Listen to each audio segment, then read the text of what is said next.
Bismillahirrahmanirrahim. Assalamualaikum warahmatullahi wabarakatuh.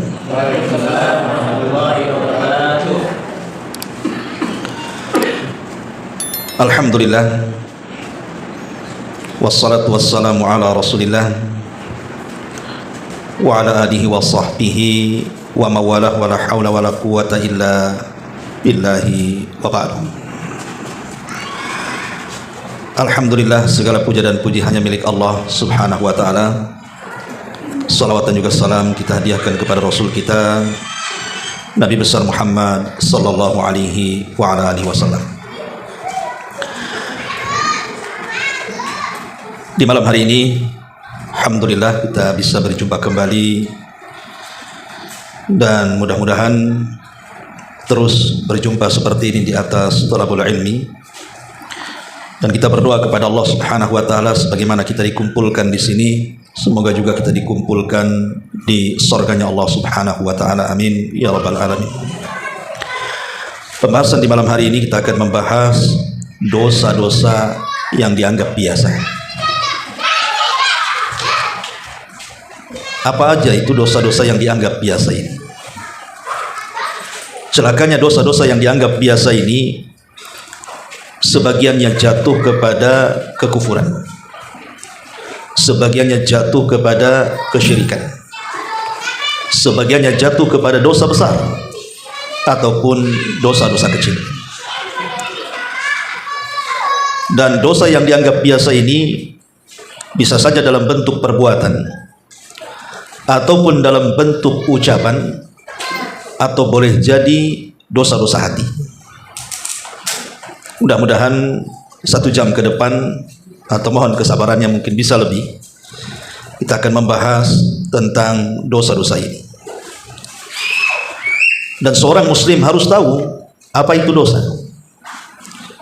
Makanya ada seorang sahabat di zaman Nabi SAW, namanya Hudzaifah ibnul Yaman. Ketika manusia datang kepada Nabi SAW, banyak bertanya soal kebaikan. Hudzaifah justru bertanya kepada Rasul soal keburukan. Ketika ditanya alasannya, maka Hudzaifah ibnul Yaman mengatakan, ma khafatan an yudrikani, karena saya takut kalau saya tidak tahu keburukan itu, jangan-jangan saya jatuh pula kepada keburukan itu. Makanya ada istilah ulama salaf yang mengatakan, araftu syarra la li syarri walakin li tawaqqihi wa man lam ya'rifu syarra minal khairi fawaqa'ahi. Aku mempelajari keburukan itu bukan untuk diamalkan, tapi mempelajari keburukan itu supaya mudah untuk ditinggalkan. Karena siapapun yang tidak bisa membedakan mana baik mana buruk pasti terjerumus kepada keduanya. Makanya penting malam ini kita mempelajari tentang apa itu dosa. Yang dimaksud adalah dosa-dosa yang dianggap biasa padahal dosa. Pertama kita urut dosa-dosa badan, kemudian masuk pada dosa-dosa lisan, baru kemudian masuk pada dosa-dosa hati. Ma'asyiral muslimin yang dimuliakan Allah Subhanahu wa taala, masuk pada dosa badan apa saja? Pertama, meninggalkan sholat. Mungkin kalau antum yang sudah hijrah tahu dosanya sholat, tidak akan orang meninggalkan sholat. Tapi kebanyakan di masyarakat itu justru mereka meninggalkan sholat. Kebanyakan di masyarakat itu padahal mereka muslim. Kalau kita katakan kafir, marah pula dia. Enak saja, saya tengok KTP saya muslim. Tapi kalau disuruh sholat tak mau dia gitu. Artinya bahwa ada sebagian masyarakat, bahkan sebagian besar di masyarakat menganggap meninggalkan sholat itu perkara biasa. Yang sholat saja kadang-kadang bolong-bolong sholatnya. Kadang sholat, kadang enggak, tergantung selera. Padahal kata Imam Ibnul Qayyim rahimahullahu ta'ala, apa kata beliau? Anna tarikas salatil wahidati hatta yakhruja waqtuha syarrun minaz zani was-sariki wasyaribil khamri wa qatilin nafsi. Kata Imam Ibnul Qayyim rahimahullahu ta'ala, meninggalkan sholat satu saja sampai keluar waktunya, itu dosanya lebih buruk dibandingkan orang berzina, dibandingkan orang mencuri, dibandingkan para peminum khamr, dan dibandingkan orang yang bunuh diri. Lihat, terkadang kalau kita punya tetangga kemudian dia selingkuh, ketahuan, hebohnya satu kampung. Kalau antum punya tetangga tidak sholat, heboh enggak? Enggak heboh. Padahal dosa sholat itu lebih besar dibandingkan dosa zina. Kenapa kemudian yang besar tidak dihebohkan? Coba kalau orang yang meninggalkan sholat dihebohkan, takut mereka mau sholat mereka kan. Nah ini kan masalah gitu ya. Ya, ini yang pertama. Yang kedua, yang sholat ini. Kalau tadi yang tak sholat atau yang bolong-bolong sholatnya kan. Ini yang sholat saja. Terkadang mereka tidak memperhatikan tumakninah sholat. Makanya kata Nabi SAW, ada orang yang 60 tahun dia sholat, tidak diangkat sholatnya ke langit. Ketika ditanya apa penyebabnya, karena dia terkadang menyempurnakan ruku tapi tidak menyempurnakan sujud, atau menyempurnakan sujud tapi tidak menyempurnakan ruku. Kenapa Nabi SAW menekankan dalam dua masalah ini, ruku dan sujud? Karena gerakan yang paling penting dalam sholat itu, semua penting gerakan sholat itu, terutama rukun-rukunnya, tapi difokuskan kepada ruku dan sujud karena ini yang dilalaikan manusia. Kadang-kadang ruku asal-asalan, dia tidak lurus, suka-suka dia, kadang sujud juga sama, tidak ada kepedulian. Padahal Rasulullah SAW mengatakan, fa'ammar ruku fa'azzimu fihi rabb. Kalau kalian sedang ruku, besarkan Allah di situ. Makanya bacanya subhana rabbiyal azim. Kita disuruh membesarkan Allah. Bahwa ketika sholat itu kita kecil, Allah besar. Dan itu. Adapun ketika sujud kata Nabi SAW, fajtahidu fid du'a faqaminun an yustajab lahu. Tapi dalam posisi sujud kata Rasul, sungguh-sungguhlah berdoa di situ. Karena gerakan sholat yang paling menunjukkan kita ini sedang menghambakan betul-betul kepada Allah itu dalam posisi sujud. Kenapa? Karena kepala yang kita anggap mulia direndahkan di tanah gara-gara hanya ingin menyembah Allah. Itu masalahnya, sujud itu penting karena kita betul-betul merendahkan kepala. Kalau antum ditepak kepalanya, apa nggak marah antum? Makanya kita dilarang memukul wajah. Karena itu bagian termulia dalam anggota badan kita, diletakkan di tanah pula. Makanya disitulah bentuk ubudiyahnya. Nah kita lihat di masyarakat itu mereka kurang tumakninah dalam sholat itu, dan dikhawatirkan sholatnya itu tidak menjadikan dosa-dosanya diampuni. Karena kata Rasul dalam sebuah hadis yang dihasankan oleh Syekh Nasiruddin Al-Albani rahimahullah ta'ala, ketika sholat itu Allah letakkan dosa kita di kepala dan pundak. Ketika ruku dan sujud itulah dosa-dosanya berjatuhan. Makanya penting memperhatikan tumakninah dalam sholat. Ya bukan hanya ruku dan sujud saja, semua rukun sholat dan semua wajibnya. Ini yang kedua. Yang ketiga yang biasa diremehkan di masyarakat itu apa? Mendengarkan musik. Mendengarkan musik di masyarakat itu kayaknya bukan perkara yang dilarang atau diharamkan kan? Biasa saja mereka itu. Bahkan ada yang musik itu yang keras gitu, yang musik cadas gitu ya. Entah apa isinya. Kadang-kadang isinya itu tidak ada faedahnya sama sekali. Lirik-liriknya itu. Makanya kenapa Allah Subhanahu wa taala mengatakan dalam surah Luqman ayat 6 itu. Allah mengatakan wa minan nasi man yashtari lahwal hadits liyudhilla an sabilillah. Ada sebagian manusia yang mereka menjual belikan kalimat-kalimat yang tidak ada faedahnya untuk menyesatkan manusia dari jalan Allah.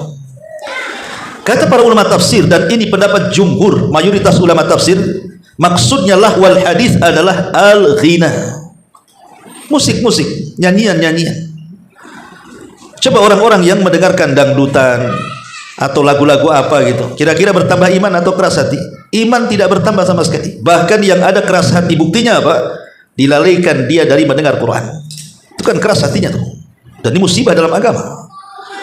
Karena kalau orang sudah gandrung musik, saya yakin dia tidak akan cinta Al-Quran. Saya pastikan tidak akan cinta mendengar Quran. Karena itu kan berlainan, satu ke timur, satu ke barat. Makanya orang-orang yang suka mendengarkan musik, hobi bermusik, itu keras hatinya tuh. Lisannya akan susah berzikir, lisannya akan susah membaca Quran, dan dia akan terlena dengan musik itu. Naudzubillah. Makanya Nabi SAW sampai mengatakan, la yakunanna min ummati aqwamun yastahilluna al-hirra wal harir wal khamra wal ma'azif, kata Rasul. Sungguh akan datang zamannya dari umatku, kata Rasul, mereka menghalalkan perzinahan, menghalalkan sutra, menghalalkan khamr wal ma'azif. Ma'azif itu artinya alat-alat musik, karena itu semua melalaikan masalahnya. Makanya kemudian Abdullah bin Mas'ud sampai mengatakan, innahu yumbitun nifaq fil qalbi kama yumbitul ma'az zar'. Kalau orang suka mendengarkan musik itu bisa menanamkan kemunafikan dalam hatinya, sebagaimana air bisa menumbuhkan tumbuh-tumbuhan. Orang kalau terus dijajali musik terus, itu akan mudah orang itu tersifati dengan sifat nifak nanti. Dan di antara sifat nifak apa? Mereka sholat tapi mereka malas, dan mereka tidak berzikir kecuali sedikit, karena sibuk mendengarkan musik kan itu. Ini juga diantara dosa yang dianggap biasa. Kemudian selanjutnya, dosa pakai nomor lah, bingung. Kemudian meniru gaya orang kafir. Meniru gaya orang kafir. Kita lihat anak-anak muda kita ini, mereka belum tumbuh cinta mereka kepada budaya Islam kan. Contoh dalam hal berpakaian saja, masih meniru gaya-gaya orang fasik, orang kafir kan. Kadang-kadang pakai celana dirobek-robek pula celananya. Sebagainya. Hendak laki-lakinya, hendak perempuannya. Entah apa yang itu. Gandrung pula dengan tokoh-tokoh pemain bola yang jelas-jelas dia kafir. Celakanya dia lebih hafal pula mereka dibandingkan sahabat Nabi, dibandingkan sejarah Nabi. Nah, ini kan masalah. Makanya Nabi SAW 14 abad yang silam sebenarnya sudah mengatakan dalam hadisnya, la tattabi'anna sanana man kana qablakum shibran bi shibrin wa dhira'an bi dhira'in hatta law dakhalu juhra dhabbin la dakhaltumuh, kata Rasul. Sungguh kalian akan mengikuti tata cara umat sebelum kalian sejengkal demi sejengkal, sehasta demi sehasta. Kalaupun mereka masuk ke lubang biawak padang pasir yang berkelok sekalipun, kau ikut di belakangnya. Artinya walaupun budaya-budaya orang kafir itu mungkin menyiksa kita, tetap kita ngikutinya.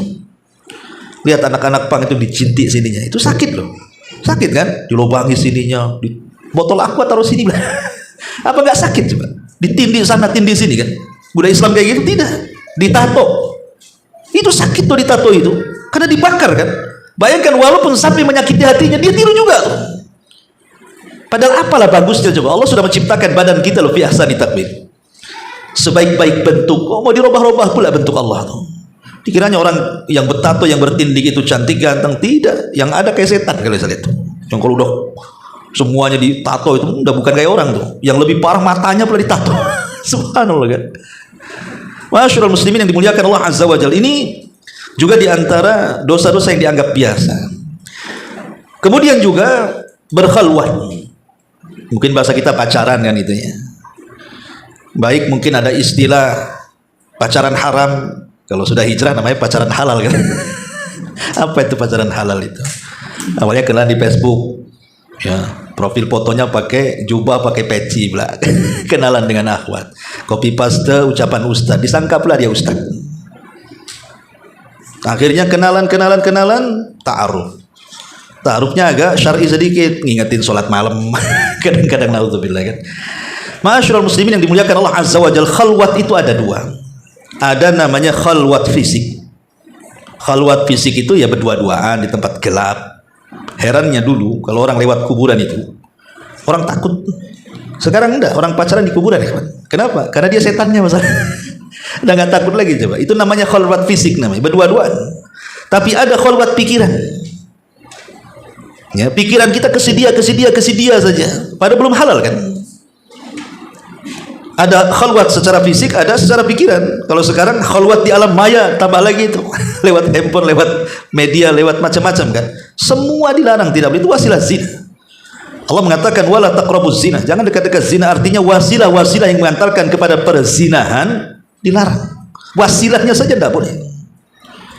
Apalagi naudzubillah, sampai kemudian anak-anak muda di zaman sekarang inilah rusaknya kadang-kadang media ini, handphone ini. Betul kata Nabi SAW 14 abad yang silam, bahwa di antara tanda-tanda kiamat ketika datang kerusakan manusia yang bersumber dari langit. Mungkin para ulama dulu akan sulit memahami hadis ini, tapi sekarang terjawab sabda Nabi. Kerusakan yang datang dari langit itu artinya ketika banyak kemudian negara-negara yang melayangkan satelit-satelit ke langit, kemudian memancar luaskan internet kemana-mana, bukan hanya ada di tempat keramaian, sampai ke hutan juga bisa, sampai ke padang pasir juga bisa. Orang bisa mengakses kan. Cuman masalahnya lebih banyak kerusakannya dibandingkan maslahatnya kan. Akhirnya sebagian mereka, naudzubillah, ada yang kemudian menonton video porno, ataupun mungkin gambar-gambar yang tidak layak, atau naudzubillah dia pula kemudian main TikTok, dia pula yang kemudian telanjang bulat kan itu. Ini kan naudzubillah, ini kan perkara-perkara yang dianggap biasa, pada dosanya luar biasa. Kenapa? Kalau sampai kemudian dia yang disoting kemudian disebar, ini namanya dosa jariah, ikhwan. Dosa jariah namanya. Karena yang nonton kita, yang ada di TikTok, yang ada di Facebook, yang ada di YouTube dan begitu seterusnya, itu yang nonton kadang-kadang juta-juta orang.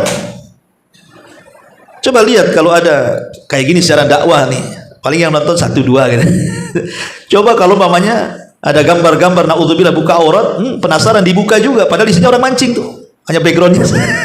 Kadang-kadang orang karena sudah kotor duluan. Lah dari sinilah hal-hal yang seperti ini kadang-kadang dianggap biasa di masyarakat, tapi ini dosa, bisa sampai dosa besar. Kemudian juga di antara dosa-dosa yang dianggap biasa adalah dayus, kepala rumah tangga yang tidak peduli dengan keluarganya. Ada kepala rumah tangga, khususnya nasihat kepada bapak-bapak, memang dia tanggung jawab soal urusan makan, minum, tempat tinggal, pakaian. Ya, memang di situ dia tanggung jawab, siang malam dia bekerja. Tapi dia tidak perhatian kepada akhlak si anak tuh. Entah anaknya mau pergi, anak gadisnya mau pergi sama siapa, mau pulang jam berapa gitu, tidak peduli dia. Ada orang yang seperti itu. Bahkan di zaman dulu, biasanya kalau di desa-desa itu, kalau anak gadisnya nggak ada yang ngapelin itu, udah ketakutan orang tuanya, jangan-jangan nggak laku pula anak gadisnya itu. Kalau diapeli malah seneng gitu. Nauzubillah. Ya. Itu mungkin gayanya orang desa kan. Kalau dari orang kota lain lagi. Apalagi kalau orang tuanya ada di kampung, dia pula hijrah ke sini, bisa apa yang dilakukan? Orang desa tidak tahu saja kok katanya. Ya, nauzubillah. Ya. Ini juga hal yang harus dipahami dalam keluarga. Maka seorang ayah harus tegas, bukan hanya ngasih makan, minum, tempat tinggal, pakaian, obat dan begitu seterusnya, tapi lebih daripada itu ada unsur agama itu yang lebih penting diperhatikan supaya jangan dilaknat. Karena ada hadis yang mengatakan, salasun la yadkhulunal jannah wa la yanzurullahu ilaihim yaumal qiyamah. 3 manusia, kata Rasul, tidak akan masuk surga, bahkan tidak akan dilihat Allah. Salah satunya, kata Nabi SAW, ad-dayus, kepala rumah tangga yang tidak punya kecemburuan melihat maksiat di tengah keluarganya. Kemudian juga di antara dosa yang dianggap biasa, melihat aurat. Ya, melihat aurat ini memang fitnah, ikhwan. Karena rasanya kita ini berada di lingkaran itu. Antum pergi kemana saja ada yang buka aurat kan? Ke pasar ya ada yang buka aurat, ke mall ada yang buka aurat, di tepi jalan juga ada yang buka aurat, ke trotoar jalan ada yang buka aurat, mungkin ke hutan aja lah yang nggak ada kan. Kalau seandainya kita melihat aurat itu tanpa sengaja tidak ada masalah, tapi kalau sudah keasikan memandang itu jadi masalah.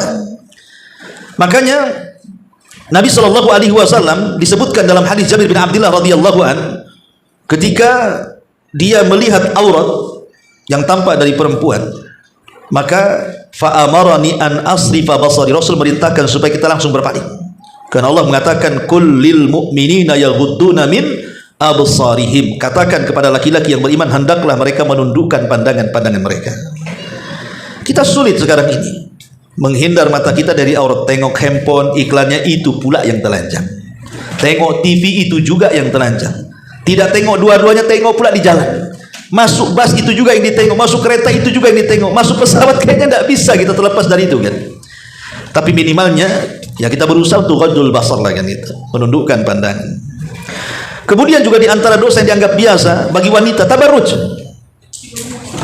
Tabarruj gitu, lihat anak-anak gadis kita ini. Kadang-kadang mereka itu subhanallah, mungkin entah apa yang ada di pikiran mereka, atau karena orang tua yang tidak mengajarkan menutup aurat. Banyak di antara anak-anak gadis kita itu luar biasa, mereka tidak peduli dengan pakaian. Mau sobek belakang, mau sobek depan, mau sobek bawah, mau sobek atas, itu tidak peduli.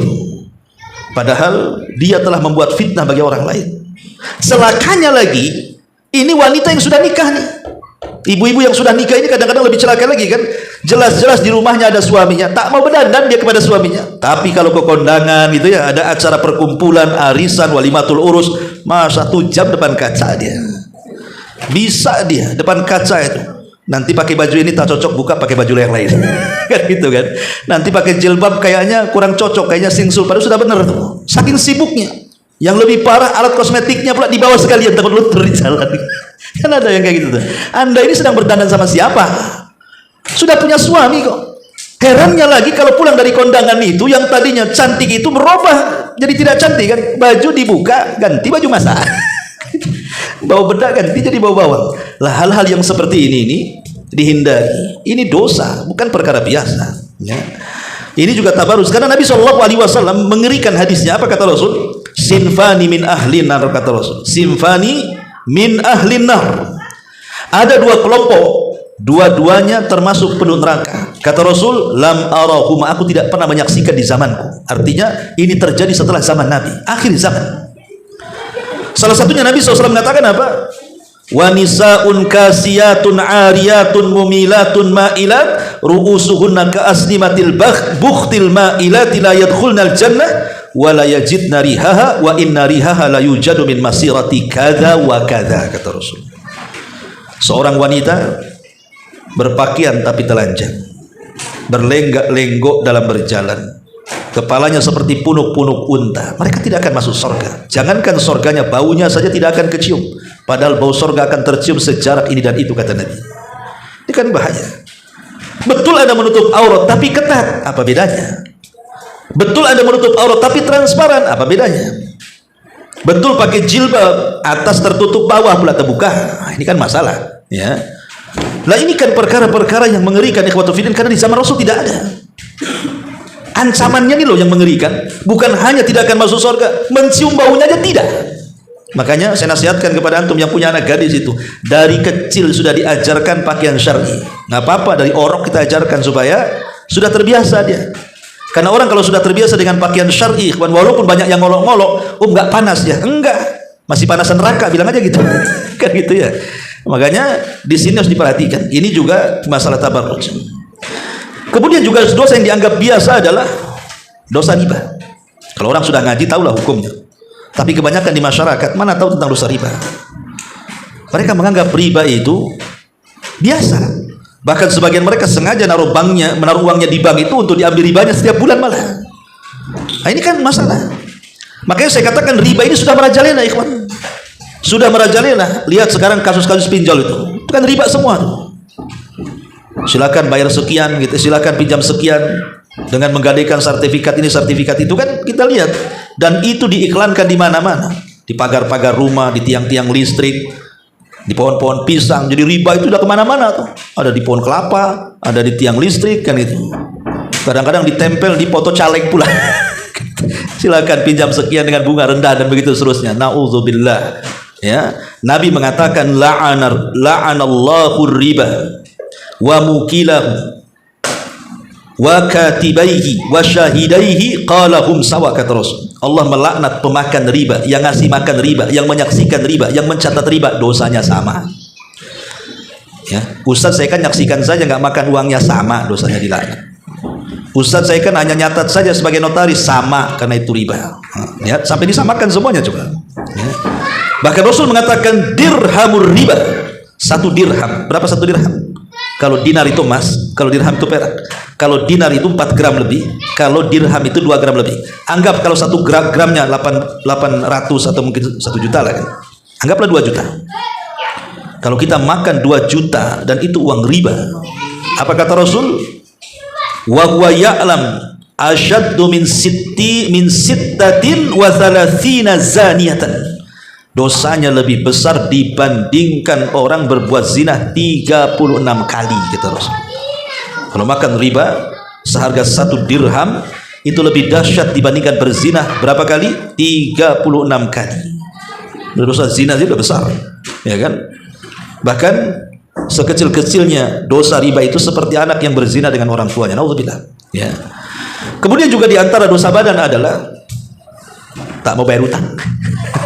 Tak mau bayar utang ini, ya kan? Kayaknya enak saja kalau waktu utang, masya Allah, manis di mulut, lain pula di hati.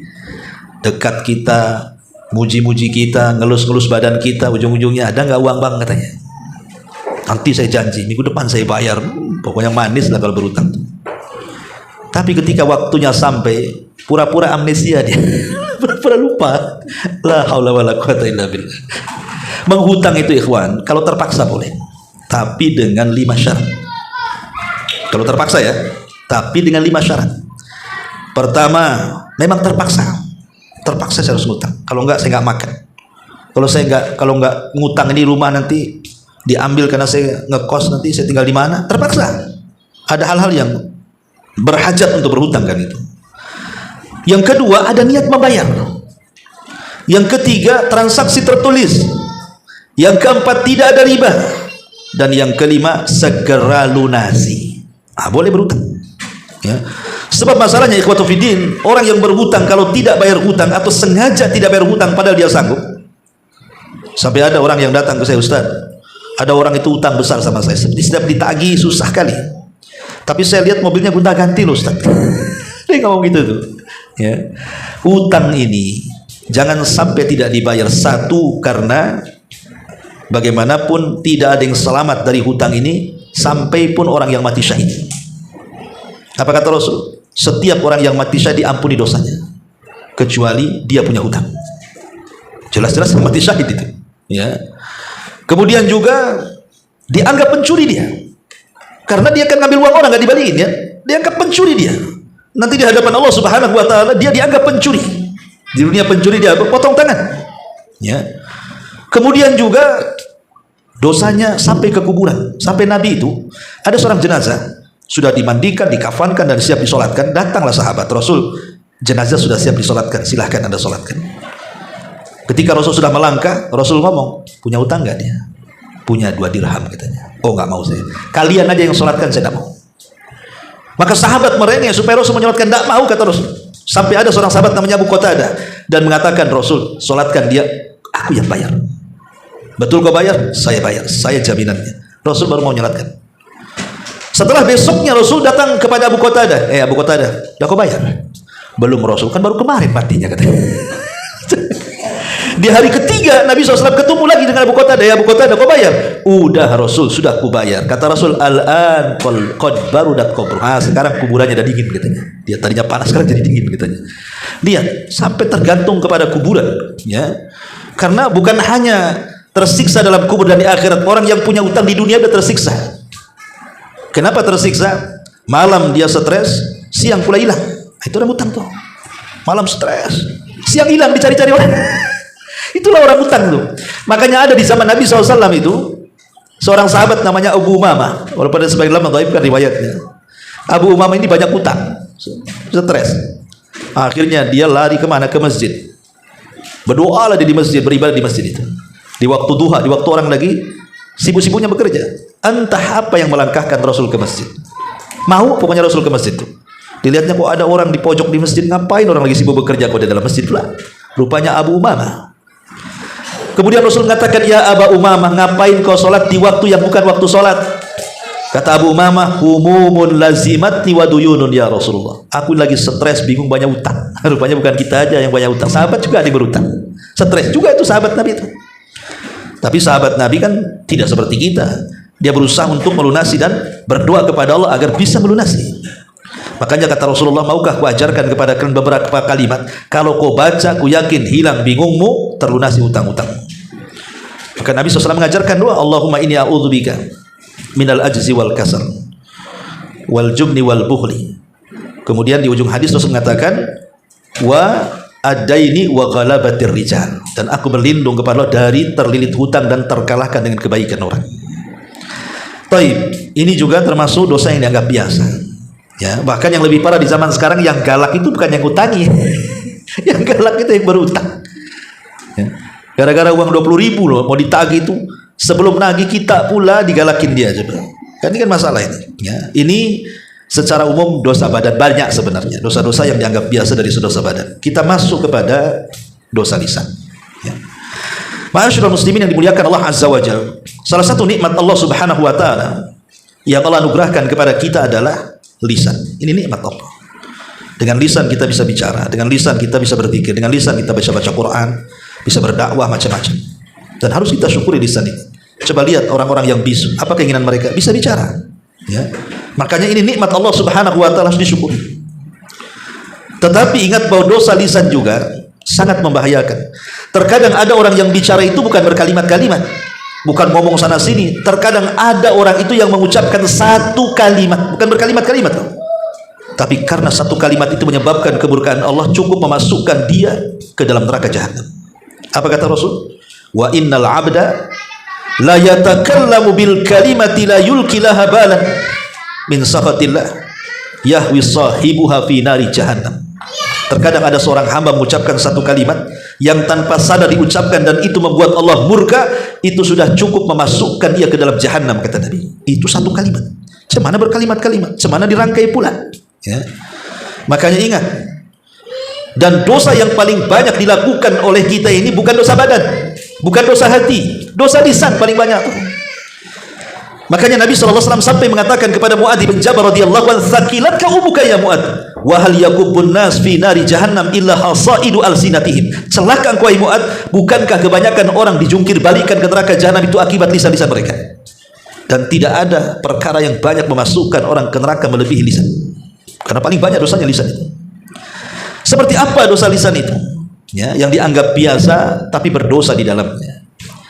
Seperti sering di masyarakat itu kita dengar kalimat-kalimat aneh. Contoh umpamanya, ada orang yang baik hatinya, baik, mungkin sudah hijrah lah, mungkin ada akhwat sudah hijrah, sudah pakaiannya pakaian syar'i, sudah ditutup auratnya, sebagian sudah pakai niko, pakai kaos kaki dan begitu seterusnya, sudah syar'i betul pakaiannya. Tapi karena dia baru hijrah, mungkin belumlah dia meninggalkan ghibah, masih suka ghibah, namanya baru hijrah. Mungkin dia masih suka namimah, mulutnya belum dijaga kadang-kadang. Akhirnya tetangganya yang belum hijrah ini nyinyir pula dia.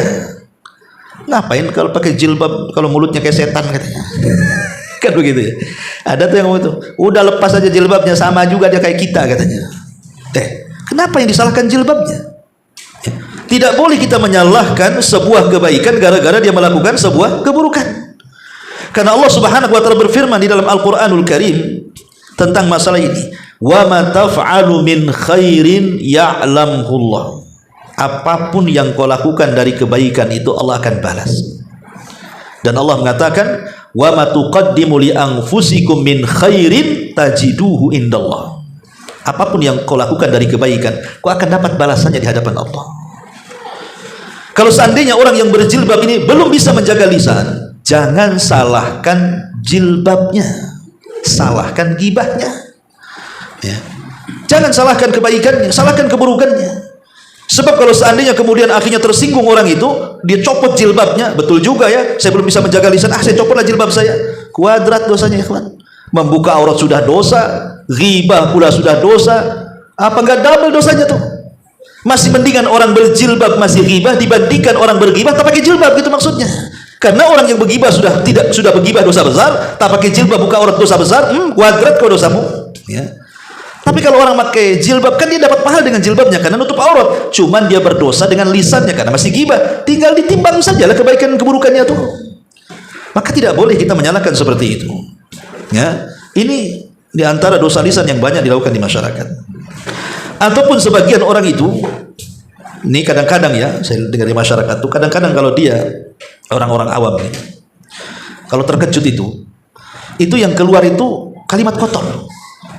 Pernah dengar ya? Terkejut itu yang keluar itu kadang-kadang naudzubillah kan, aurat-aurat yang dikeluarkan kadang-kadang, atau binatang, ya, atau mungkin yang halus astaga gitu. Astaga itu apa? Singkatan astagfirullah apa? Tapi bukanlah ya. Astaga itu bahasa mana? Bukan itu. Kalau kita terkejut itu masih mending. Yang lebih parah lagi ucapan jorok kadang-kadang naudzubillah, kadang-kadang yang keluar itu binatang-binatang, ya. Padahal Nabi SAW mengatakan kepada Aisyah radhiyallahu anha, kata Nabi, ya Aisyah la takuni fahishatan. Aisyah, jangan jadi orang yang mulutnya kotor. Kenapa demikian? Karena innallaha la yubghidul fahishal badi, kata Rasul. Allah tidak suka dengan orang yang suka benci kepada orang dan orang yang mulutnya kotor, kata Nabi. Makanya Nabi SAW sampai mengatakan, inna syarran nas manzilatan yaumal qiyamah. Sesungguhnya seburuk-buruk manusia kedudukannya pada hari kiamat, man wada'ahu aw tarakahu nas ittiqa'a fuhsyi. Orang yang ditinggalkan manusia gara-gara ucapannya yang kotor. Itu seburuk-buruk manusia itu. Jadi dan itu biasanya ucapan-ucapan yang keluar saat terkejut itu karena kebiasaan hidupnya tuh. Kalau kebiasaan hidupnya memang suka mengucapkan kalimat kotor, suka melaknat, suka mencaci dan mencela, maka itu pula kalimat yang keluar saat terkejutnya tuh. Orang kan terkadang kebiasaannya seperti apa kan begitu. Makanya biasakan mengucapkan kalimat santun, kalimat yang halus, sehingga kalau terkejut itu yang diucapkan apa? Subhanallah, Masya Allah, kan begitu. Ya. Tetapi kalimat subhanallah dan masya Allah pun jangan ketukaran tuh. Sebab kalimat subhanallah itu kalau terkejutnya karena sebuah keburukan. Tapi kalau terkejutnya sebuah kebaikan, itu disebut masya Allah. Ya, jangan ditukar tuh. Pamannya nih, antum keluar dari rumah, handphone pula ketinggalan, terkejut. Kalau dulu kan dompet ketinggalan terkejut, sekarang handphone ya. Ya kalau terkejut. Kalau bisa dompet gak apa-apa, handphone jangan kalau sekarang ini. Terkejut ya, subhanallah, gitu maksudnya ya. Ya. Tapi kalau seandainya karena sebuah kebaikan, ada kabar datang kepada kita, antum dapat uang sekian koper, wah terkejut antum tuh, apa nih masya Allah gitu ya. Itu namanya terkejutnya karena sebuah kebaikan. Artinya kalimat-kalimat zikir saja harus dipilah-pilah, mana subhanallah, mana masya Allah. Atau mungkin kalau mau dengan zikir-zikir yang lain kan itu, biar kalau orang biasa istighfar ketika terkejut astagfirullah kan bagus tuh. Jadi harus dipahami gitu. Tapi kalau terkejut kemudian mengeluarkan kalimat-kalimat kotor, akan dihisab di hadapan Allah, ikhwan. Karena kalimat yang keluar dari mulut manusia itu ada 3. Ada yang mengandung dosa, ada yang mengandung pahala, ada yang tidak mengandung dosa dan pahala. Tiga-tiganya dicatat. Imam Ahmad Ibn Hanbal rahimahullah ta'ala itu saat sakit parah, dan sakit yang menjadikan wafatnya beliau, itu sempat mengeruh, aduh itu bahasanya, karena sakit sekali. Diingatkan oleh muridnya, ya Imam, innal anin kalimatun wal kalimatu tuktab. Imam, bukankah mengaduh ketika sakit itu masuk dalam kalimat, dan bukankah kalimat akan dicatat raqib dan atid? Langsung diam dia. Langsung Imam diam. Karena takut aduhannya, rungannya itu dicatat malaikat. Kalau kita sengaja teriak-teriak, kalau bisa tetangga tahu dia sakit. Subhanallah ikhwan ya. Lihat, makanya sekali lagi jaga lisan kita. Sampai kepada terkejut pun kalau bisa yang keluar itu zikrullahi azza wa jalla. Ya.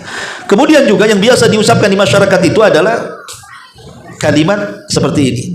Umpamanya dia masih maksiat, masih belum menutup aurat, ya kan? Masih maksiat lah dia, belum hijrah. Kemudian kita ajak dia hijrah. Ya, sholatlah, masa tak sholat, tutuplah aurat itu. Apa kata dia? Yang penting hatinya. Yang penting hatinya gitu. Hati-hati kalimat ini. Kenapa? Karena Allah ketika menghisab kita itu bukan hanya menghisab amalan hati saja, tapi Allah akan menghisab amalan lisan, Allah akan menghisab amalan badan, semua akan dihisab oleh Allah. Rasul yang mengatakan, innallaha la yanzuru ila suwarikum wala ila amwalikum, walakin yanzuru ila qulubikum wa a'malikum. Allah tidak memandang bentuk harta yang kalian miliki, tapi Allah memandang hati. Cukup sampai di sini? Tidak. Dan amalan kalian. Amal ini mencakup badan dan lisan. Jadi yang dihisapkan hati saja, bukan yang penting hatinya. Walaupun dia masih bermaksiat, yang penting hatinya. Tidak. Maksiat badan Anda akan dihisap, maksiat lisan kita akan dihisap semuanya. Nggak boleh mengucapkan kalimat itu. Dan yang mengucapkan kalimat ini belum tentu juga hatinya baik. Yang penting hatinya. Emang hatimu baik ngomong begitu? Dengan engkau mengatakan yang penting hati, kemudian kau tidak sholat, kau tidak menutup aurat, menunjukkan kotor tuh hatimu tuh. Karena belum tunduk dengan syariat masalahnya. Jadi ucapan-ucapan kayak ini gak ada gunanya tuh. Jadi kalau dinasihati itu ya bersyukur saja. Jangan bilang seperti itu. Ya. Ma'asyiral muslimin yang dimuliakan Allah Subhanahu wa taala. Atau kadang-kadang di masyarakat ini, umpamanya ada salah seorang tokoh, entah ustadz yang antum gandrungi, kena musibah umpamanya. Umpamanya saya lah kena musibah, kena saburat umpamanya. Kemudian pas di ustadz ngaji nggak bisa nih, kaki tak bisa jalan. Kemudian antum karena saking sayangnya dengan saya, ya harusnya yang kena saburat itu bukan ustadz saya harusnya. Biar dia tetap ngaji. Kan ada kalimat itu ya. Nggak boleh kawan antum ngomong gitu. Dulu ada seorang alim, dia punya anak satu laki-laki, dan karena anak si mata wayang, tentu dia akan kadar untuk mewarisi ilmu yang ia miliki, karena dia seorang alim. Kalau takdirkan anak itu meninggal, sedihlah sang alim ini. Padahal sang alim ini banyak muridnya. Jadi ketika proses penguburan anaknya itu, nampaklah berkaca-kaca sang alim ini sedih, karena memang anak satu-satunya, anak laki-laki lagi. Jadi murid-muridnya pada nangis, kemudian mengatakan, ya Allah, kenapa bukan aku saja yang menggantikan anaknya, biar guru kami tidak sedih. Kenapa tidak anak kami saja yang mati, biar guru kami tidak sedih, katanya. Marah sang alim ini. Langsung kemudian melihat murid-muridnya yang tadinya sedih jadi marah tuh. Kemudian mengatakan, ucapan kalian sudah mendustakan Al-Quran. Kemudian dia membacakan, alladzina idza asabatkum musibatun qalu inna lillahi wa inna ilaihi rajiun. Bukan itu yang kalian ucapkan, tapi katakan inna lillahi wa inna ilaihi rajiun. Tidak boleh. Karena belum tentu orang yang terkena musibah lebih buruk daripada yang tidak terkena musibah. Jangan-jangan yang terkena musibah lebih baik pula dibandingkan yang tidak terkena musibah. Karena musibah itu terkadang diberikan untuk mengangkat derajat, untuk menghapuskan dosa, ya kan? Untuk mendapatkan surga yang tidak bisa diraih dengan sholat, puasa, zakat, melainkan dengan kesabaran. Dan tidak mungkin orang bisa sabar kecuali kena musibah. Kalau belum tentu dia lebih baik, kan? Ya, makanya katakan inna lillahi wa inna ilaihi rajiun. Kemudian katakan takziah, beri kesabaran. Ya, semoga Allah berikan pahala akan musibah yang menimpamu. Harusnya kan begitu. Bukan kemudian mengatakan kenapa enggak saya saja? Emang kalau Allah kasih musibah kamu bisa lebih sabar dibandingkan dia? Begitu kan logikanya, kan? Nah, ada juga kebalikannya. Ini kebalikannya nih. Orang yang diberikan nikmat. Umpamanya ada tetangga kita diberikan nikmat. Dia kerja tidak tahu kerja dia apa, gitu ya. Padahal memang dia betul-betul kerja gitu. Cuman kita sebagai tetangga tidak tahu kerja dia apa. Padahal biasa-biasa saja, sama aja dengan kita gitu. Atau mungkin dia secara fisik mungkin tidak lebih sehat dibandingkan kita. Tapi tiba-tiba dia bisa bangun rumah, ya. Tiba-tiba bisa beli kendaraan. Kemudian kita ngomong pula, masa orang kayak gitu bisa kaya, katanya. Saya bayangkan juga, masa orang kayak gitu bisa kaya, katanya. Enggak boleh ngomong begitu. Allah sudah membagi-bagi akhlak itu sebagaimana membagi-bagi rizki. Allah yang kasih rizki, kenapa mesti hasad? Yang lebih parah pula curiganya sampai ke taraf menuduh. Jangan-jangan punya tuyul, kan? Jangan-jangan ngepet pula dia. Subhanallah juga. Nggak boleh ngomong begitu, ikhwan. Harusnya kalau kita melihat saudara kita yang berhasil secara dunia, harusnya antum memuji Allah. Alhamdulillah, Allah berikan rizki kepada dia. Tapi ya Allah, berikanlah rizki yang jauh lebih baik dibandingkan dia. Harusnya ngomong gitu kita. Itu ulama yang mengajarkan. Jadi kalau kita melihat tetangga berhasil dari segi dunia, kita katakan apa? Alhamdulillah, Allah berikan dia rizki. Tapi ya Allah, berikan rizki yang jauh lebih baik dibandingkan dia.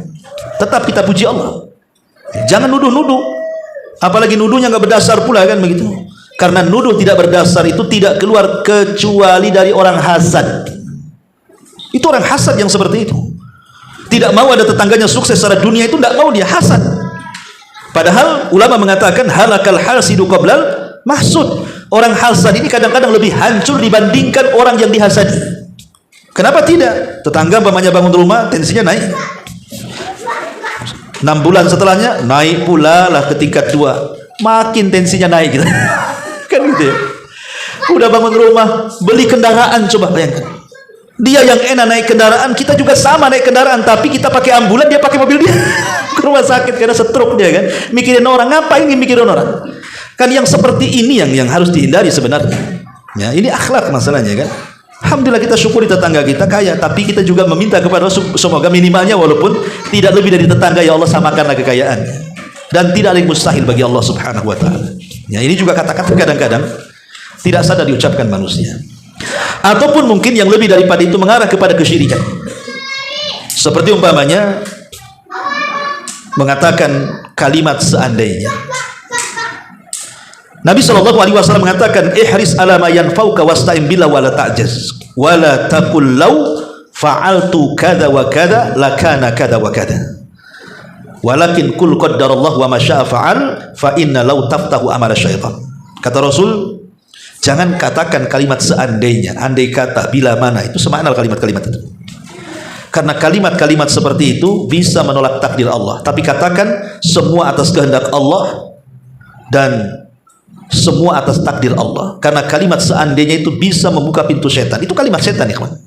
Contoh nih, seandainya saya tidak keluar, tentu saya tidak akan kecelakaan. Seandainya tadi saya tidak mendatangani, ada saudaranya mau dioperasi, kan di situ sudah ada tanda tangan tuh, risikonya siap ditanggung. Seandainya saya nggak mendatangani, saudara saya nggak dioperasi, tentu dia nggak mati, katanya. Seandainya saya tidak pergi tadi, aduh nggak kebobolan maling lah rumah ini. Nggak boleh. Kalau bukan karena saya, kau nggak akan sukses. Bahasa-bahasa kayak gitu kan banyak di masyarakat. Tidak boleh. Tapi semua adalah takdir dan kehendak Allah. Karena kalau sudah Allah takdirkan kita harus celaka, nggak harus keluar rumah, di rumah pun bisa jatuh kita. Kalau sudah takdirkan kita harus mati, tidak harus ketabrak, duduk di kursi pun bisa mati kita. Karena itu sudah takdir dicatat oleh Allah Subhanahu wa taala, Lauhul Mahfuz, sebelum Allah menciptakan langit dan bumi. 500 tahun lagi sebelum Allah menciptakan langit dan bumi. Maka kalau seandainya kita kena musibah, jalan kaki kemudian kesandung, jangan salahkan polisi tengkurapnya, gara-gara polisi tengkurap ini katanya. Tapi katakan kul qaddarallah. Jangan bilang gara-gara. Itu kalimat seandainya itu membuka pintu setan. Kenapa? Di situ ada kandungan menolak takdir. Ya. Dan ini termasuk syirkul asghar, syirik kecil. Ya. Atau seandainya kemudian seseorang itu mencela waktu, mencela hari, mencela pekan, mencela bulan, mencela tahun. Ini pun termasuk tidak boleh. Ini pun menolak takdir. Ketika panas terik nggak hujan, dicelanya panas. Ketika hujan terus tak panas, dicelanya pula hujan. Ya, sial kali hari ini. Kenapa? Hujan terus katanya. Coba bayangkan, hari disial-sialin sama dia. Ya. Tidak boleh, karena Rasul yang mengatakan la tasubud dahra fa inna ma ana dahrun. Tidak boleh mencela waktu. Saya yang membolak-balikan waktu, kata Allah. Berarti kalau kita mencela hari, pekan, minggu, bulan, tahun, itu sama dengan mencela zat yang membolak-balikan waktu itu. Sadar atau tidak, kita sedang mencela Allah yang menciptakan waktu itu. Maka tidak boleh. Ya, kadang-kadang zaman dulu, kalau mau kawin saja datang ke orang pintar, kira-kira bulan apa yang pantas anak saya kawin katanya. Oh ini bulan baik nih. Seolah-olah yang lain tidak baik. Nah ini kan masalah. Ya, nggak boleh seperti itu. Semua bulan, semua tahun, semua pekan, semua hari itu semua baik. Semua detik, semua jam itu semua baik. Tidak ada yang buruk. Karena itu bagian daripada tatayur nanti masuknya ya. Kesyirikan. Ya. Atau mungkin diantara dosa-dosa lisan yang biasa diucapkan itu kadang-kadang nih. Ada orang tua itu sudah ngasih anaknya baik-baik. Karena mendengarlah mungkin ustaz berceramah, kasih nama anakmu dengan nama-nama Allah. Dan sebaik-baik nama Allah itu Abdullah dan Abdurrahman. Akhirnya kemudian anaknya dikasih nama Abdul Ghafur. Udah bagus kan Abdul Ghafur? Kita pula manggil Fur, mau kemana Fur katanya. Lah coba bayangkan, namanya Abdul Ghafur jadi Pur. Tidak boleh. Sebut ya Abdul Ghafur, mau kemana kamu? Mau kemana nak? Wahai Abdul Ghafur, mau kemana? Harusnya kan begitu. Pur, mau kemana Pur? Ini tidak menghargai nama Allah. Nama baik-baik dikasihkan orang tuanya, kita pula kadang-kadang lebih celaka orang tuanya pula yang ngomong begitu. Dia kasih nama baik-baik orang tuanya, dia pula yang jelekkan anaknya. Bayangkan coba. Ada orang, saya punya kawan di Madura, namanya Abdullah. Tapi orang manggilnya Ulek. Kok Abdullah jadi Ulek kan dulu? Ya coba. Saya pusing kok. Nama kamu siapa sih? Abdullah. Kenapa orang bilang Ulek? Coba, namanya bagus-bagus Abdullah. Ya. Maka tidak boleh panggilah nama itu sesuai namanya. Nama baik-baik dikasih orang tuanya Abdullah, Abdurrahman, Abdul Ghafur, Abdul Aziz. Saya bilang seperti itu. Ini jangan sampai kemudian merendahkan nama-nama Allah Azza wa Jalla. Ya. Nah, ini pun kadang-kadang menyingkat-nyingkat nama ya. Ataupun kadang-kadang ada orang saking marahnya di masyarakat ini sampai terkeluarlah ucapan seperti apa? Saya haramkan kamu masuk ke rumah saya. Ada tuh kalimat itu kan. Pokoknya saya haramkan. Jangan sampai dia nginjak rumah saya. Ikhwan, kalimat haram ini jangan sembarang mengucapkan. Karena Allah Subhanahu wa taala mengatakan wala taqulu lima tasifu alsinatukum al-kadhiba hadza halalun wa hadza haram. Dan janganlah kalian mengatakan terhadap apa yang disebut-sebut oleh lidahmu secara dusta, ini halal, ini haram. Halal haram itu urusan Allah. Enggak boleh kita mengharamkan sesuatu yang dihalalkan. Kalau menggunakan kalimat lain bolehlah. Umpamanya, aku tidak sudi dia datang ke rumah. Kan enak ngomong gitu kan. Enggak maulah saya. Jangan sampai dia datang ke rumah. Tapi kalau ku haramkan dia datang ke rumah, berarti kan ngeri kali bahasanya kan. Memang sebenarnya maknanya sama. Tapi kan kalau bisa itu hindari kalimat-kalimat seperti itu. Karena bagaimanapun yang halal itu adalah Allah yang menghalalkan, yang haram itu Allah yang mengharamkan. Nabi saja ketika mengharamkan yang Allah halalkan, Allah tegur. Kapan itu? Ketika Rasul di giliran Hafsah. Hafsah dengan Aisyah itu koalisi. Tiba-tiba sebelum datang ke Hafsah atau Aisyah, mampir pula di rumah Zainab. Sama Zainab dikasih minuman madu. Cemburu ketahuan sama Hafsah sama Aisyah. Ketika Rasul masuk ke rumah Hafsah, rupanya kedua istri ini sudah kong kali kong. Nanti kalau Rasul datang dia ngomong, bilang aja mulutnya bau. supaya tertuduh Rasul makan di rumah Zainab. Ketika Rasul ngomong, kata Hafsah, kayaknya mulutmu bau ya Rasul.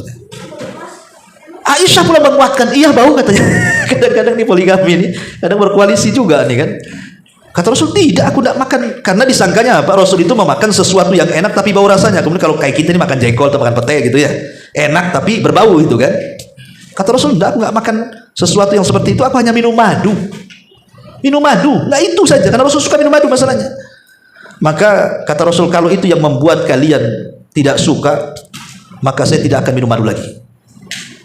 Minum madu itu halal. Akhirnya Rasul mengharamkan gara-gara apa? Untuk mencari keridhaan istrinya kan. Turun ayat, ditegur. Nggak boleh. Turun surat tahrim itu. Menegur Nabi SAW. Jangan kemudian engkau mengharamkan apa yang Allah halalkan. Tabtagi mardata azwajik. Hanya karena mencari keridhaan istri-istrimu. Kalimat halal haram itu Allah yang punya. Ya, jadi ya pakai bahasa-bahasa lain kan bisa. Pokoknya saya nggak mau dia datang ke rumah dulu. Kenapa mesti diharamkan? Nah ini kan kalimat-kalimat seperti ini kadang-kadang harus diperhatikan.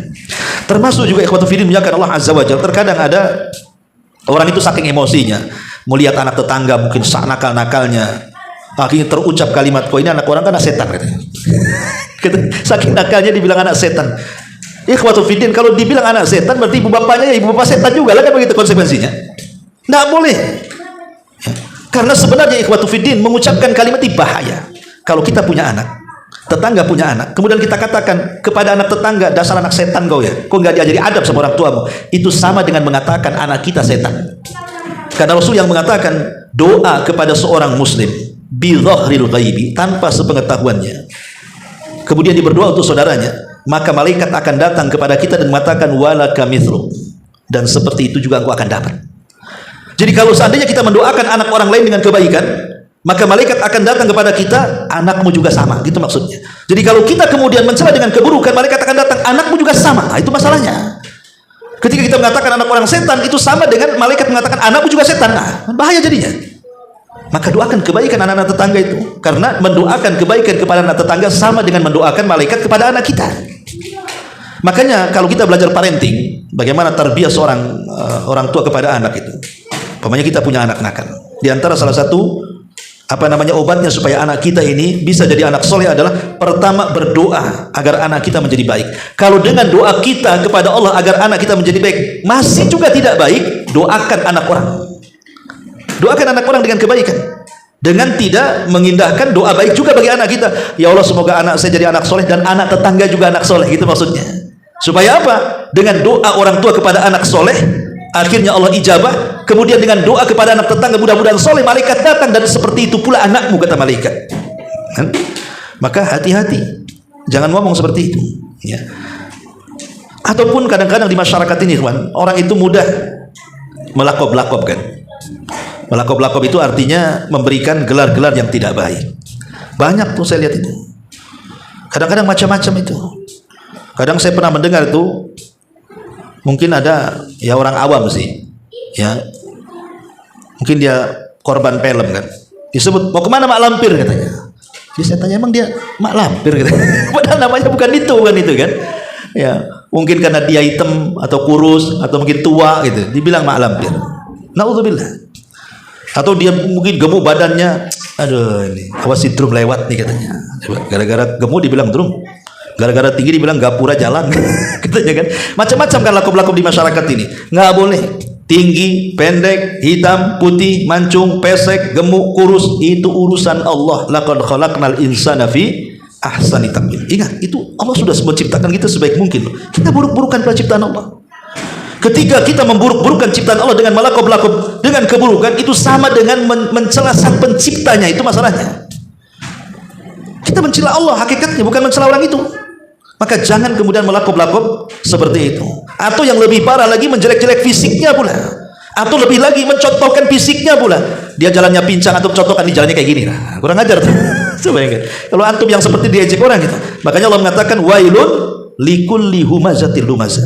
Neraka well bagi orang-orang yang suka mempraktekkan dengan ghibah, dengan perbuatannya. Keburukan orang ini dipraktekkan sama dia atau dengan lisannya. Nggak boleh. Ya. Memang hidungnya pesek, tapi jangan dibilang heh pesek, jangan begitu. Memang dia kurus, tapi jangan dibilang heh kurus, heh gemuk, heh gendut. Ya, Jangan seperti itu, ya, karena nggak boleh melakobi orang atau menjelek-jelekan fisik itu sama dengan menciptakan. Yang menciptakannya Allah mengatakan wala tanabazu bil alqab, janganlah kalian saling memanggil dengan gelar-gelar buruk. Dan Allah katakan la yaskhar qaumun min qaumin, janganlah kalian mengolok-olok satu kaum dengan kaum yang lainnya. Kemudian juga di antara dosa-dosa lisan adalah tatoyur. Tatoyur tadi nganggap sial, ya kan? Aduh sial kali hari ini katanya. Pamannya lihat pas baru bangun dari rumah, kemudian keluar rumah nampak lewat orang serem mukanya, langsung kepikiran sial kali hari ini. Kenapa lah tengok dia katanya. Kan juga kan. Kadang-kadang atau lihat apa gitu kan, nggak boleh ngomong begitu. Menyia-nyialkan benda, menyia-nyialkan nomor, menyia-nyialkan hari, menyia-nyialkan benda, macam-macam tidak boleh. Itu tatoyur, haram. Ya. Atau ini juga yang di masyarakat nih, padahal ini tradisi jahiliyah, tapi masih ada. Nggak, mungkin di kota nggak ya, biasanya di desa lah. Di antara tradisi jahiliyah itu apa? Apabila lewat di sebuah tempat yang menyeramkan, biasanya mereka akan permisi itu. Permisi dan mengatakan kepada penunggu pohon, penunggu lembah, penunggu gunung, mereka permisi. Wahai penunggu ini, penunggu itu, tolong jangan ganggu saya akan lewat. Ketika kemudian Islam datang, oleh Nabi SAW kemudian dilarang. Dan Rasul mengatakan, idza nazala manzilan falyaqul a'udzu bikalimatillahi tammati min syarri ma khalaq lam yadurruhu hatta yartahil min dzalikal makan. Kata Rasul, apabila engkau lewat di sebuah tempat yang menyeramkan, jangan permisi, tetapi ucapkanlah a'udzu bikalimatillahi tammati min syarri ma khalaq. Yakin, enggak ada yang bisa mencelakakan kamu sampai kau pergi dari situ, kata. Diganti. Ya. Sebenarnya kalimat permisi itu sopan kalau sama orang. Ada orang duduk nih, permisi Pak, sopan nggak? Sopan. Ada pohon nggak ada orangnya, permisi. Sama siapa itu permisi? Bahkan yang lebih parah kalau lewat jalan kaki permisi, tapi kalau pakai motor biasanya ngelakson tuh. Tut katanya sambil lewat. Jadi permisinya pakai klakson kan itu. Ikhwatu fiddin, jangan sampai besar kepala jin-jin yang jahat, penunggu gunung, penunggu pohon, nggak boleh. Mereka lebih rendah dibandingkan kita. Mereka lebih hina dibandingkan manusia. Karena memang tugas mereka, jin-jin yang jahat itu memang sengaja memberikan was-was masuk kepada semua media untuk menakut-nakuti kita. Sehingga kita takut kepada mereka, akhirnya mereka merasa besar kepala, kita pula yang kecil jadinya. Mereka akan masuk pada semua media, ikhwan. Entah masuk ke gorden goyang-goyang, akhirnya takut malam-malam. Kenapa nih goyang-goyang gorden ini? Dia lupa jendela ditutup padahal. Tapi dia ketakutan dulu tuh. Ya. Kemudian bayangan. Kok ada bayangan, padahal pohon, bayangan pohon goyang-goyang. Kemudian suara angin, ya. Kadang-kadang mereka masuk kepada suara-suara supaya kita takut. Coba seandainya nih, pamannya ibu-ibu kan, suami belum pulang, hujan deras, listrik mati, nggak ada baterai lowbat, mau kencing, gelap, stres kan itu. Anjing tetangga pula gonggong-gonggong kan itu. Kadang-kadang sengaja setan masuk ke semua media supaya kita takut tuh. Makanya Nabi SAW sampai mengatakan kalau engkau lewat di sebuah tempat yang takut, pokoknya di rumah nih, dapur gelap, nggak ada lampu, nggak ada apa, listrik mati, handphone lowbat, pokoknya tapi pengen kencing, takut pula mau ke kamar mandi. Apa kata Rasulullah? Bacalah basmalah, bismillah, wala tubali, kata Rasul. Jangan kau pedulikan, masuk ke kamar mandi, kencing, balik lagi cepat. Jangan dipedulikan. Sebab kalau seandainya kemudian kita mempedulikan mereka, mereka merasa besar seolah-olah seperti rumah dan kau ini kecil. Ya. Dan jangan kemudian mengadakan dialog dengan mereka. Ngapain coba? Antum mengadakan dialog itu. Siapa di luar, saya di dalam. Nggak perlu ngomong begitu. Siapa itu? Nggak ada, tahu setan itu memang berikan was-was. Maka kalau memang takut, bertaudlah kepada Allah. Baca a'udzu bikalimatillahi tammati min syarri ma khalaq. Atau baca a'udzu billahi minasyaitonir rajim. Atau baca basmalah. Kan itu tuntunannya. Jangan permisi-permisi kan gitu. Ini juga bisa sampai kesyirikan masalahnya, kawan. Takut kepada setan itu tidak syirik. Itu tabiat, karena setan musuh kita sebagaimana kita takut sama musuh, sama setan takut karena musuh-musuh kita, itu tabiat namanya. Tapi menjadi haram kalau seandainya ketakutan itu kemudian mengarahkan kepada kesyirikan, mengarahkan kepada perbuatan yang diharamkan. Saking takutnya karena dia korban film, korban sinetron, akhirnya apa? Oh, jangan-jangan setan itu takut sama bawang. Disebarnya bawang putih, bawang merah di situ. Garam-garam semua ditabur di situ. Ngapain coba kan? Ya. Jadi hal-hal yang seperti ini jangan diucapkan. Termasuk juga kalimat sumpah, ini banyak. Demi cintaku padamu, itu kan sumpah atau? Sumpah nggak? Sumpah karena ada deminya di situ kan. Tapi dirinci juga, kalau dimaksud dia bersumpah, tidak boleh. Tapi kalau dimaksud dia karena tanda cinta suami sama istri mengatakan demi cintaku padamu, ya ada masalah. Tapi kalau dimaksudkan sumpah, tidak boleh. Syirik asghar. Makanya para ulama mengatakan, seandainya aku bersumpah untuk kedustaan tapi masih menyebut nama Allah, itu lebih baik daripada bersumpah menyebut selain Allah untuk kejujuran. Antum dagang, ini barang ini nggak benar, tapi antum bersumpah ini barang bagus, tapi sumpahnya masih wallahi wallahi wallahi. Yang satunya jujur, ini barang jelek, tapi bersumpahnya demi ibuku, demi bapakku, ya, demi bumi, demi langit, kan gitu ya. Maka yang pertama masih lebih ringan dosanya. Kenapa? Walaupun dia dusta, tapi sumpahnya masih benar. Berarti dosanya cuma dustanya saja, sumpahnya benar. Dan dusta dosa besar. Tapi yang satunya bersumpah kepada selain Allah, itu dosa. Jujurnya memang tidak dosa, tapi bersumpah kepada selain Allah itu syirik. Syirik lebih besar dibandingkan dosa besar. Ya, makanya ada istilah, jangan sampai bersumpah kepada selain Allah untuk kejujuran, dan itu lebih besar dosanya dibandingkan bersumpah kepada Allah untuk kedustaan. Tapi yang benar ya bersumpah kepada Allah untuk kejujuran, kan itu. Kemudian juga yang sering dilakukan di masyarakat itu ya kalimat ini kalimat ya, biasanya anak kepada orang tuanya. Aduh, baru pergi dan dipanggil lagi. Itu kalimat aduh itu ya nggak boleh. Ya. Baru mau tidur disuruh ini lagi. Kalimat aduhnya saja itu ahnya tidak boleh, apalagi dengan ditambah dengan kalimat yang lain, kan? Makanya Allah mengatakan wala taqul lahuma uffin wala tanharhuma. Kalimat saja tidak boleh, apalagi membentaknya, kata Allah. Dan itu banyak, termasuk kadang-kadang kita tidak sadar. Ya. Maka ini sebuah dosa, bagian daripada durhaka dengan orang tua. Ataupun mungkin masyarakat muslimin yang dimuliakan, ada orang yang mengganti kalimat salam dengan kalimat yang lain, kan? Hello, salamnya nggak ada. Hello, tak ada salam, kan gitu ya. Harusnya apa? Assalamualaikum, baru hello, kan gitu ya. Ini enggak, halo, nggak ada salamnya. Jangan mengganti kalimat salam yang indah itu dengan kalimat hello. Ya. Atau mamanya orang yang mengetuk rumah orang, dia tidak salam, nanya ada orang di dalam. Jangan salam, assalamualaikum. Mau ada orang di dalam, mau tidak ada orang di dalam, assalamualaikum itu tetap dijawab. Siapa yang jawab? Kalau tidak ada orang, malaikat yang jawab. Jangan diganti selamat pagi, selamat petang, selamat ini, selamat itu. Itu kalimat setelahnya bolehlah, tapi salam jangan ditinggal. Termasuk juga ikhwatu fillah muliakan Allah Azza wa Jalla. Terkadang ada orang yang mungkin suami istri kadang-kadang lagi bertengkar. Ya, kadang nuduh-nuduh istrinya atau suaminya menyihir dia, kan kadang-kadang ada di rumah tangga itu. Jangan-jangan aku suka sama kamu tuh kau siraku, kau pelet aku ya, gitu.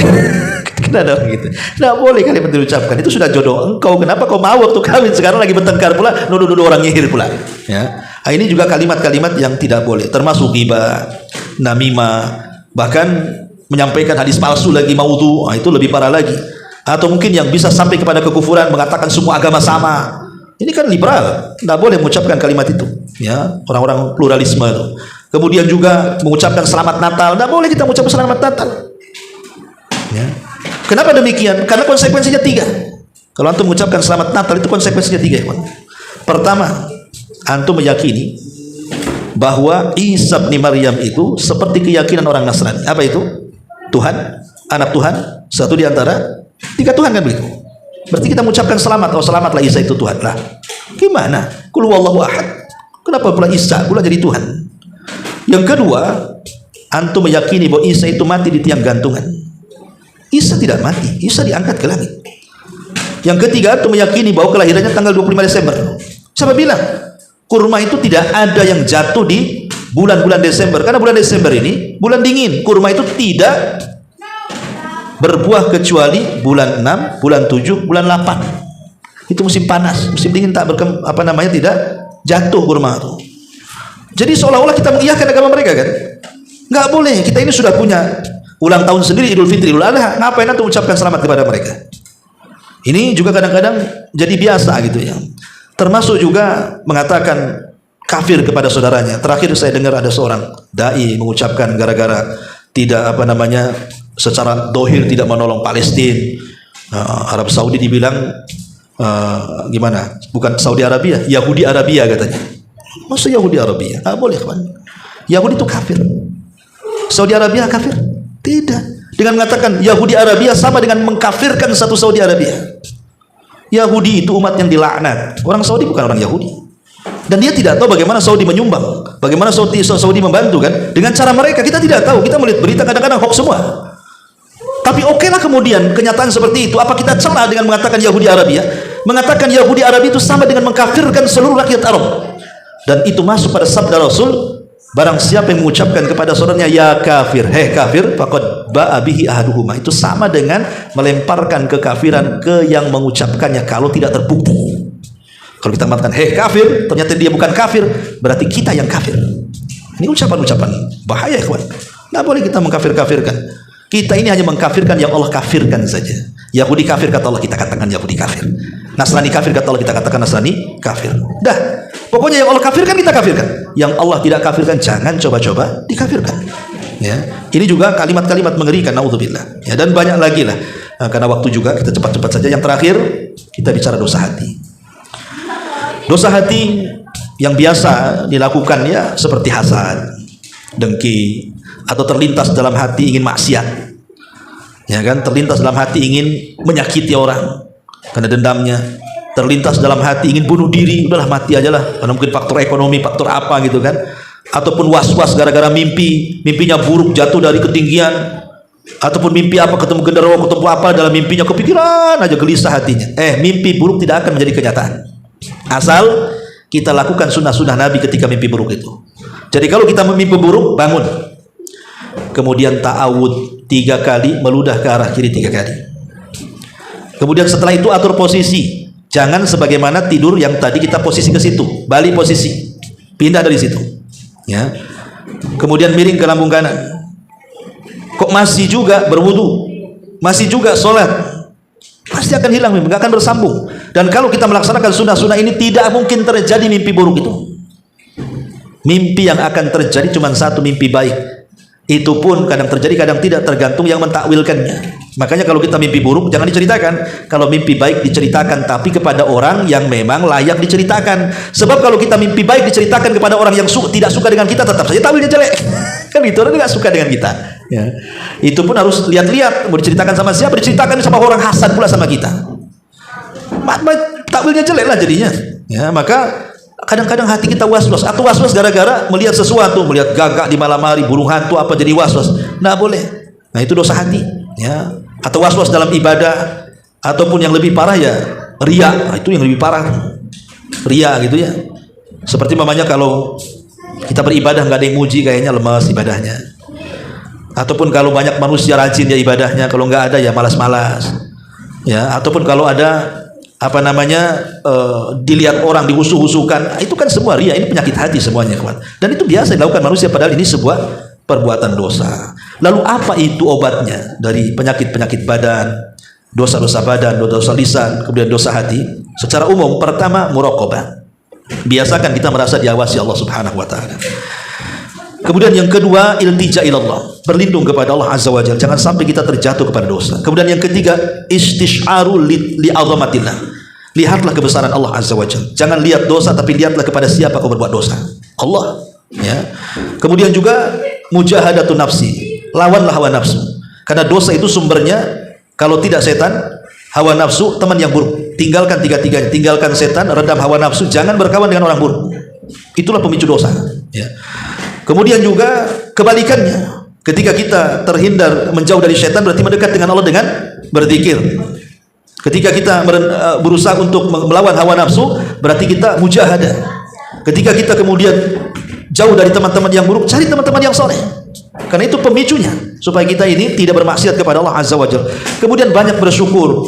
Seperti kita ini punya lisan, bersyukur akan nikmat Allah. Dengan cara apa? Jangan mengeluarkan kata-kata buruk. Syukur lisan itu dengan cara memperbanyak alhamdulillah, berzikir kepada Allah, membaca Al-Quran. Ya, itu diantara syukur daripada lisan gitu ya. Menjaga sholat, tawasul dengan doa. Dan kalau mengobati hati ya tentu dengan cara pertama perbanyak zikir. Karena zikir itu yang menenangkan hati. Kemudian thalabul ilmi. Karena ketenangan itu ada di thalabul ilmi, malaikat akan menurunkan ketenangan sakinah, ya. Kemudian banyak doa dan tadarruk kepada Allah Subhanahu wa taala, dan bersegeralah bertobat kepada Allah Subhanahu wa taala. Inilah di antara dosa-dosa yang tak dirasa bahwa itu dosa, baik badan, lisan ataupun hati. Mudah-mudahan ada manfaatnya. Subhanallah bihamdika, asyhadu an la ilaha illa anta, astaghfiruka wa atubu ilaik. Allahu taala alam. Assalamualaikum warahmatullahi wabarakatuh.